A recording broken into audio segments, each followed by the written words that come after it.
Hello and welcome to Thinking Differently. My name is Kevin Ripa and I'm a senior instructor with the SANS Institute. This is going to be the start of hopefully a series of videos on thinking differently. And when we say thinking differently, we mean DFIR and intrally. I can't even say that. Differently. How's that? There you go. Differently. Thinking differently. Thinking about how we approach digital forensics and incident response. But we're going to start at the very, very, very beginning. When I say that, I mean the very beginning. We're going to start talking first about DFIR, this whole idea of DFIR. You may have heard the term. Probably if you're watching this video, you've probably heard of the whole DFIR, DFIR. Do you know where it came from?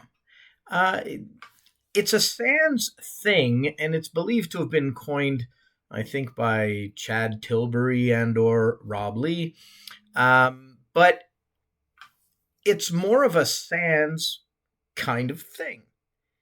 And if you've been in the SANS pipeline at all, or with, around the SANS ecosystem, you've heard of the notion of DFIR. It caught on years ago, and now there's a number of different organizations using it.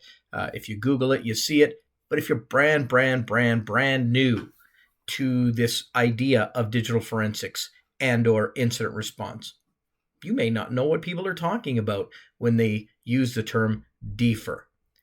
So how about we start there? DFIR stands for Digital Forensics Incident Response. I've been doing digital forensics now for, 30 years almost. And I can tell you that, to me, there is a hard line between digital forensics and incident response. It certainly isn't marketed that way today, and I can tell you that one of my biggest pet peeves is when I see job postings looking for digital forensic analysts, junior analysts, senior analysts, pick your flavor of analyst. But it's a digital forensics role. This is the job that's being advertised for. And yet when I read the prerequisites, when I read what is expected, when I read the job functions and what they expect you to be able to do when you get there, it's not digital forensics at all, or maybe just a tiny, tiny bit. They talk more about incident response. Responding to incidences or breaches or compromises of our system and remediating the system. That's not digital forensics. That's incident response. You are responding to an incident. So where are the differences? Well, digital forensics, and this is coming from me. I know everybody has their own ideas. You can go online and pick vendor name here, and they'll have definitions of digital forensics versus incident response. Just Google it. Digital forensics versus incident response. And look at some of the definitions that are out there. And I'm not saying that they're necessarily incorrect. But what I will say is that they are written for the very specific ways that it is used within those vendor environments that have these definitions on their websites.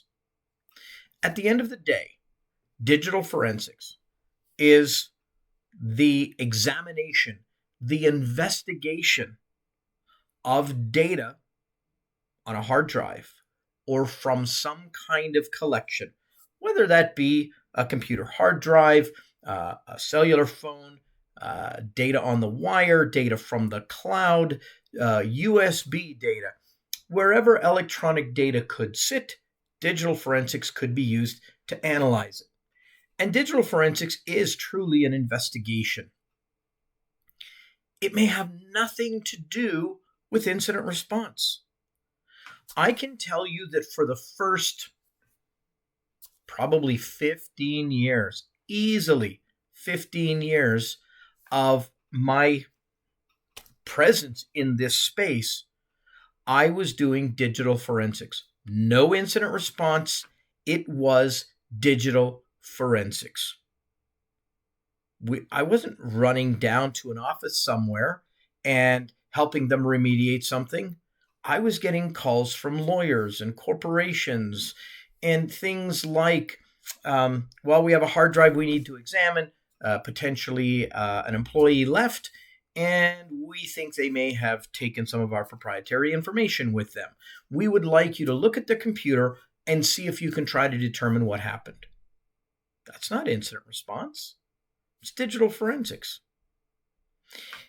I've worked on a number of cases involving law enforcement, sometimes assisting law enforcement, sometimes on the defense side.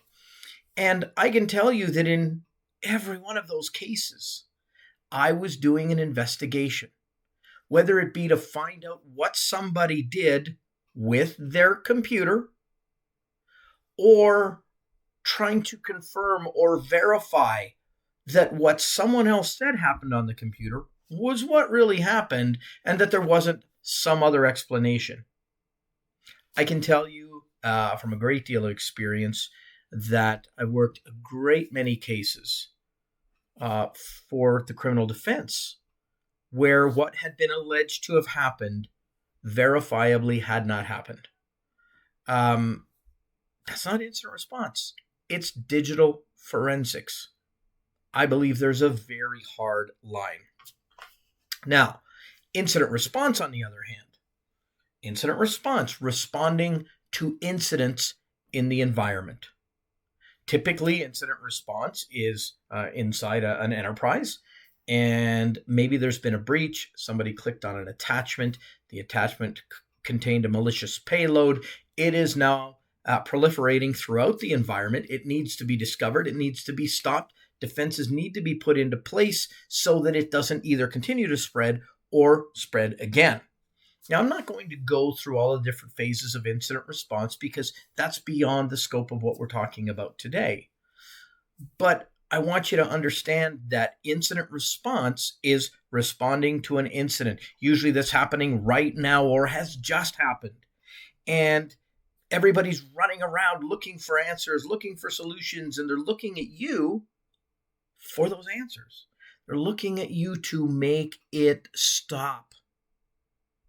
You're having to get into the environment fast. You're having to find artifacts fast. You're having to discover what came in. How did it come in?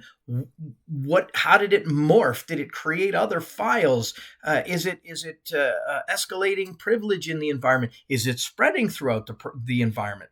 Is it potentially ransomware that we need to stop or respond to?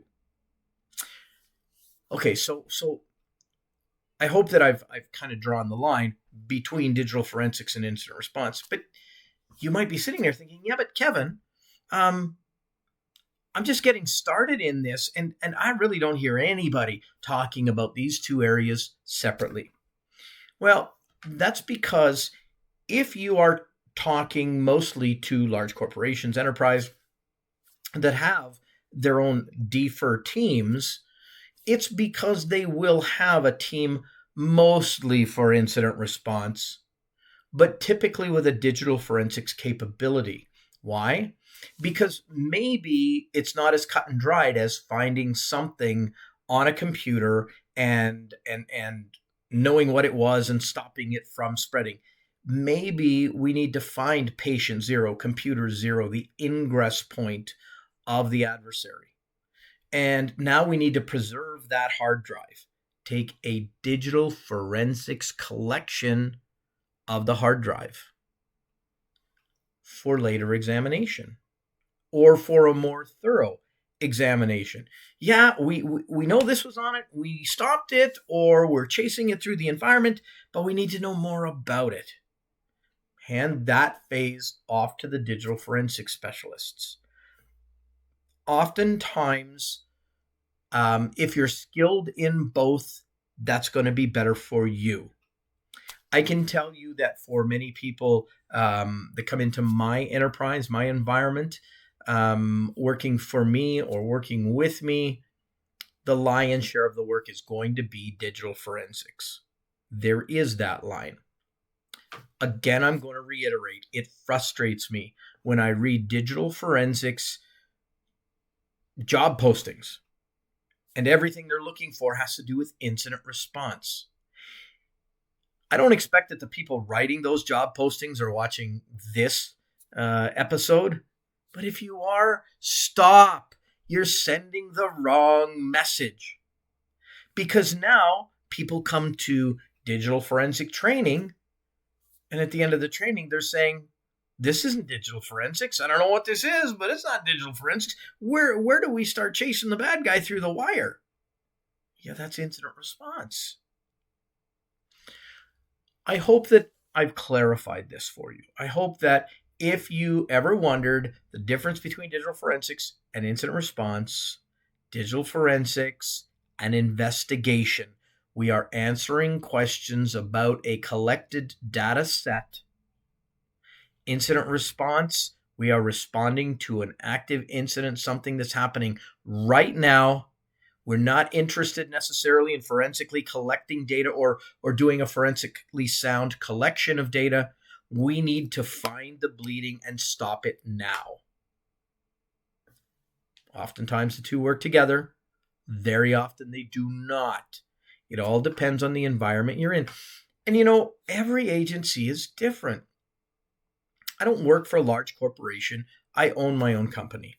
It's a small company, but it just so happens that the work that we've done has been in the digital forensics space, not the incident response space. I've talked to many digital forensics folks that have their own company. They never leave their office ever. Everything comes to them. For some strange reason, I would say 75% of the digital forensics work that I do involves me leaving my office and going on site. A lot of times getting on an airplane and flying somewhere to do it. There's a lot of reasons for that. Potentially, I'm not going to get into them here. But suffice to say, there is no cardboard cutout that says this is DFIR, because it's not. In upcoming episodes, we're going to be starting to talk about the digital forensic side of things. You've got to walk before you can run. The idea that we are going to learn digital forensics and incident response all at once, you're just not. You've got to start somewhere. You may have heard the term lethal forensicator, again, another term coined within SANS, if I recall correctly. And, when we talk about being lethal forensicators, what do we mean? Well, what I mean by that is you are no longer a button pusher. To become a lethal forensicator, you have to start being a bit of a button pusher. As a matter of fact, many organizations, if you're brought in as a junior digital forensic analyst, in other words, maybe you've had a bit of training from school, and now you're starting to get out into the workforce, they're probably going to have you pushing buttons. And what I mean by that isn't necessarily pushing forensic buttons, but actually pushing the acquisition buttons. Here's a computer. We need you to do intake on it. We need you to create a forensic image of the hard drive for preservation. Folks, that's getting harder and harder to do today because it's no longer a simple case of just removing the hard drive, connecting it to a write blocker, and imaging it. The devices we're getting are so different today. We're getting Apple devices. We're getting Windows devices. Some of them we can take the hard drive out of. Some of them we can't. Some of them, even if we can get the hard drive out of it, it's some kind of a form factor that we don't recognize and we may not even have an adapter for. These are the challenges that we face on a daily basis. So you don't just take a course and now you're a lethal forensicator. It doesn't work that way. The road to becoming a lethal forensicator is not paved. It's rocky, it's rugged, it's winding. But to those of you that have the discipline and the will and the desire, I can assure you that we have the tour guides and we have the roadmap. Until the next episode, keep thinking differently.